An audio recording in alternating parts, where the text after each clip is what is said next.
Good day. We are the Group 13 and our topic is Social Context of Computing. My name is Ban Rodolfo Di Sambito and I will explain to you the employee monitoring. First and foremost, employee monitoring is the act of employee surveying employee activity through different surveillance methods.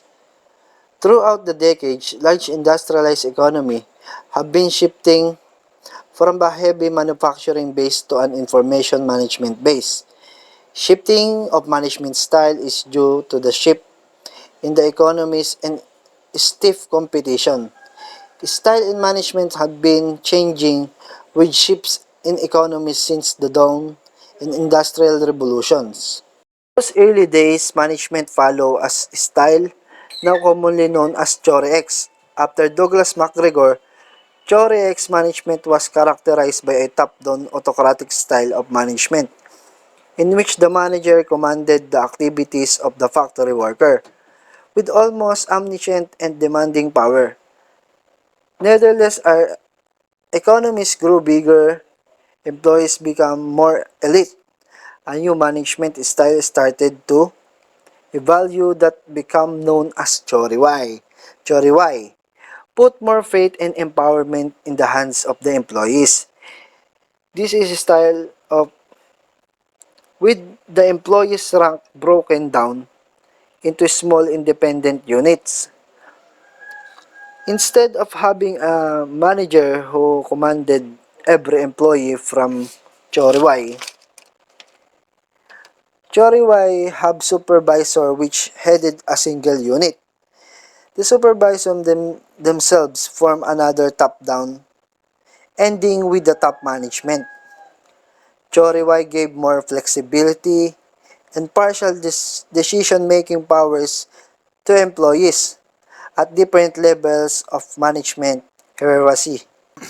Scientific management has been ineffective for years, but with the recent shift of globalization of world economies, scientific management has been slowly giving way to a new style in which management is trying to wrest back control of the work process away from the workers and slowly bring back technology of Chorex. Given the technological advancement and the abundance of educated, highly skilled worker of recent years, it would be unwise for today's management to bring back these techniques.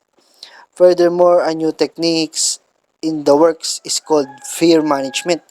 Unlike Chore X and Y, which achieve the worker control through supervisory unit, means fear management uses both worker surveillance and control of enforcement, means management is using wide array of surveillance gadgets and technologies such as polygraph tests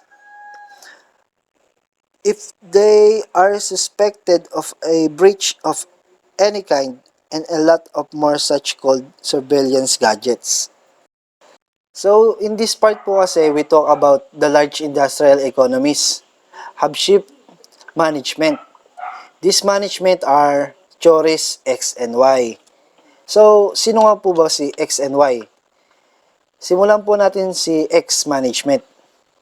X management with all trappings in industrial era was characterized by a top-down autocratic style of management in which manager commanded the activities of the factory workers with almost demanding power, means that in this theory, the way they manage their employees by just telling them how to do with an attitude.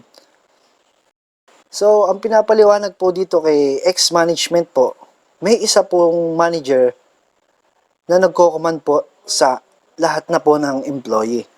Meaning lang po, halimbawa po na meron po tayong isang kumpanya. Isa lang po yung manager pero marami pong unit yon. Siya lang po yung nag-guide po sa lahat ng mga employee. So, meron naman po tayong tinatawag na Chori Y, wherein they put more faith and empowerment in the hands of the employee, but each unit is headed by a supervisor. So instead of a manager bossing the employee around the employees, have a supervisor for each unit to help and supervise them. So mas maganda po si Choriway kasi po si Choriway po ay meron pong supervisor bawat unit or hineheaded po sila o ginagabayan po sila ng supervisor bawat unit. So this management may seems effectively especially Choriway, but this large industrialized economies is still shift to Chori-X. Nasabi po dito na mas effective po sana ang Chori-Y. Pero sa kasulukuyang panahon po natin ay mas ginagamit po si Chori-X. So this is simplify unwise because there are now an abundance of educated and highly skilled worker and technology advances, which is resulted in the process of making another management called fair management.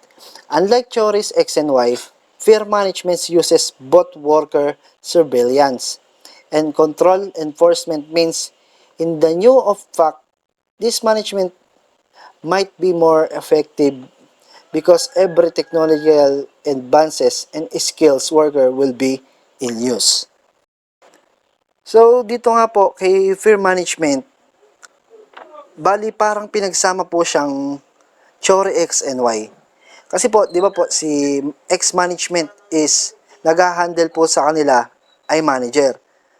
Si Y naman po, sa Chori naman po ni Y, ang nag-handle po sa bawat unit ay supervisor. Pero dito po sa fair management, ang nag-handle po ay pantay po ang manager and supervisor. Ngayon po, dito po gagana ang attitude na mas gagalaw po talaga ang employee. Papasa ni manager kay supervisor, si supervisor naman po ipapasa kay employee. Good day everyone. I'm Jonathan A. Reyes and I'm going to tackle the workplace privacy and surveillance. From the topic of managing workplace privacy monitoring and surveillance, covers the practical and legal implication of managing and balancing the legitimate needs of an organization to protect its asset and safeguard the workplace with reasonable expectation of privacy held by its employees. In also, this topic focuses on the employee relations and legal consequences of workplace monitoring, and concludes with recommendations for establishing a company-wide policy for employees. And also, they need to survey or monitor the employees for these suitable works. Electronic monitoring. It is generally the monitoring of employees using electronic devices like video cameras, computer equipment, audio devices, and many other concealed gadgets. Sabi po dito, iwala na ang mga habits na ito ay makakaapekto sa trabaho ng isang empleyado. For example, kung ang empleyado ay isang drug user, ang mga epekto ng drugs ay maaaring makaapekto sa kalidad ng trabaho ng empleyado, which is the drug user. Good day, I'm Adrian De Castro. So, effect of electronic monitoring on employee. Electronic monitoring is likely to increase worker stress and decrease employee job satisfaction. Although electronic monitoring obtained does lead to increased productivity, this is frequently accompanied by a decrease in quality and customer services. Ayun, ayon nga dito is nag-i-increase yung worker stress. So kapag alam mo may nagmo-monitor sa'yo, mas nagbibigay ka kasi ng effort sa trabaho mo. So 'di ba? Kapag nagbibigay ka ng more effort doon sa bagay na ginagawa mo, is mas nai-stress ka. So parang sa school lang din, so ganun lang din sa trabaho. Kapag nagbibigay ka ng effort, mas nai-stress ka. So ayun nga, sabi dito is nagdi-decrease din ang employee job satisfaction. Dahil sa alam nyo may nagmo-monitor sa inyo, de syempre lahat kayong empleyado is nakapokus lang sa trabaho. And then doon nawawala or nagdi-decrease yung employee job satisfaction nyo sa inyong working area. Kasi mas pinapakita ng mga empleyado dun sa nagmo-monitor sa kanila na ginagampanan nila ang kanilang trabaho. Kaya ang sabi rin dito is, although electronic monitoring obtained does lead to increased productivity. So ayun nga, mas pinapakita ng mga employee doon sa mga nagmo-monitor sa kanila na mas productive sila sa kanilang working place. Kaya ang nagiging epekto is nag-i-increase yung productivity sa kanilang working area. Lost time. Workplace surveillance typically serve to stop or reduce employees from wasting time. But the process also takes time away from the supervisors or managers who must perform the monitoring. Software programs often monitor computer usage, but someone still must review the information these programs gather. This means the person in charge of surveillance has less time for others' responsibilities. Employee reservation. Employees who know their actions are under constant surveillance may hold back in the office. This is particularly true if the purpose of the surveillance or the behavior expectation are unclear to the employees. Staff members worry that they will make a mistake that is caught with the surveillance and result in disciplinary action. Staff members might hesitate to perform needed work, thus if they aren't sure what is expected of them.